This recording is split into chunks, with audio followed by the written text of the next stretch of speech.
All right, here to weigh in on all of tonight's big developments, the host of CRTV's Levin TV and the host right here on the Fox News channel, Life, Liberty, and Levin. Thank me. How am I? Let me bring this audience behind the scenes. You and I talk a lot. We're best friends. You called me this weekend, and like the both of us were apoplectic about not just McCabe, but how this is the beginning, the level of deep state corruption, and how the media in this country lies to the American people. I'll let you say it in your own eloquent way, Mr. Levin. All right.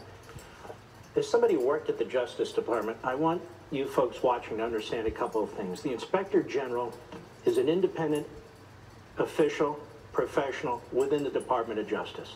This Inspector General was appointed by Barack Obama. Then you have the Office of Professional Responsibility, in this case, in the Federal Bureau of Investigation. They investigate professional wrongdoing or accusations. These are how the people in these offices are civil servants. They're experienced lawyers.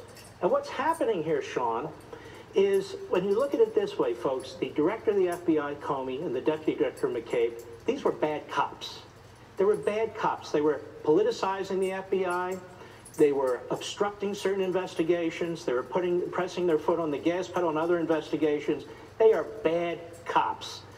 So the institutions within the Department of Justice and FBI that deal with this have been raising red flags. The Inspector General, appointed by Obama, and the head of OPR, appointed by Mueller when he was the FBI director, they looked at it.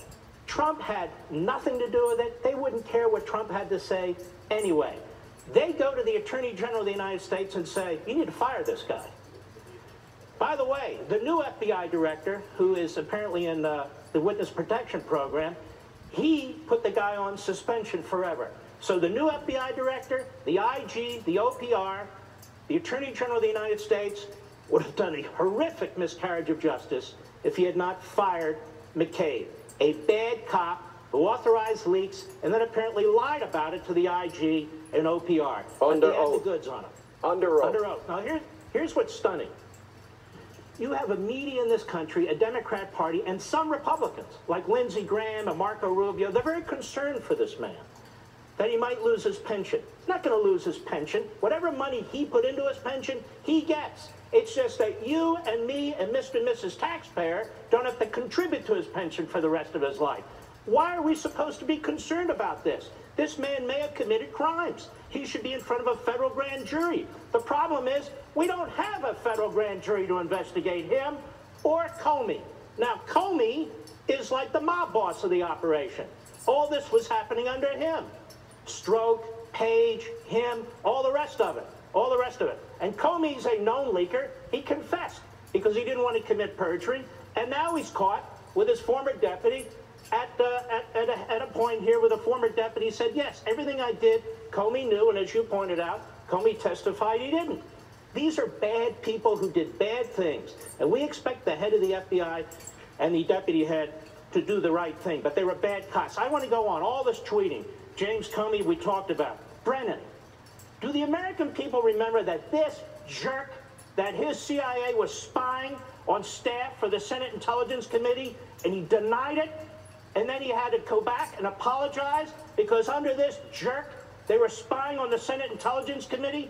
Do people remember Samantha Power? Under this jerk, they were unmasking Americans left and right at historic numbers like never before. Her excuse? People were unmasking Americans with my name. She didn't know anything about it. You remember Eric Holder? That jerk repeatedly lied about his knowledge when it came to Fast and Furious. The only attorney general in American history to be held in contempt. He targeted journalists at the AP, at Fox. He refused to investigate abuses at the IRS. He was involved in the pardon of Mark Rich. Even the DOJ IG at some point testified senior officials under Holder were blocking access to the documents. Clapper, who can forget that jerk for lying in front of Congress about what they were doing to the American people with their spying? What we have here, unmasking, spying, leaking, covering up leaks, lie about leaks. It would be nice if Trey Gowdy, for once, would go on television and say, you know, I really do think something's wrong here, and Mr. Mueller, you're investigating the wrong thing. He's on TV, and he says, We're not investigating Mueller, collaboration with the Russians anymore. We're investigating Russian interference with our election. That's his mandate. Well, maybe Mr. Gowdy can explain something to us. Then why isn't Mr. Mueller dragging Hillary Clinton in front of the grand jury, or the head of the DNC in front of the grand jury, or other people associated with the dossier in front of the grand jury?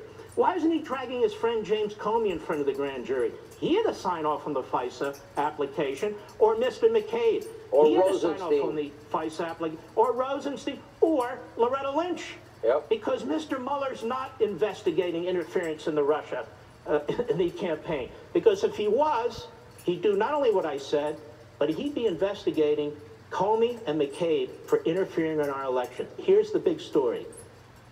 The Obama administration did more to interfere with our election than the loathsome Vladimir Putin.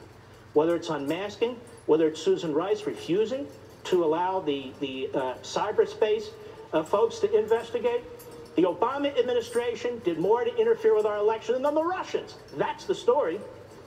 Great one. You're one of the hardest interviews I've ever had.